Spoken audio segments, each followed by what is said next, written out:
How to enable or disable landscape and portrait on your iPhone.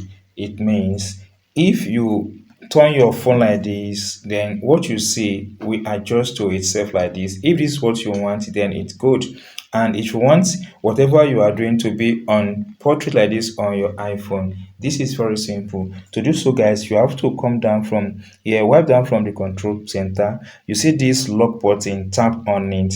Is now you've disabled it. Now let me explain what it means by disabling it. Now let me go ahead and open this button. You can see that once you've disabled it like this, it comes up like this. Now let's do it like this. You see that it now, this is what it has been disabled.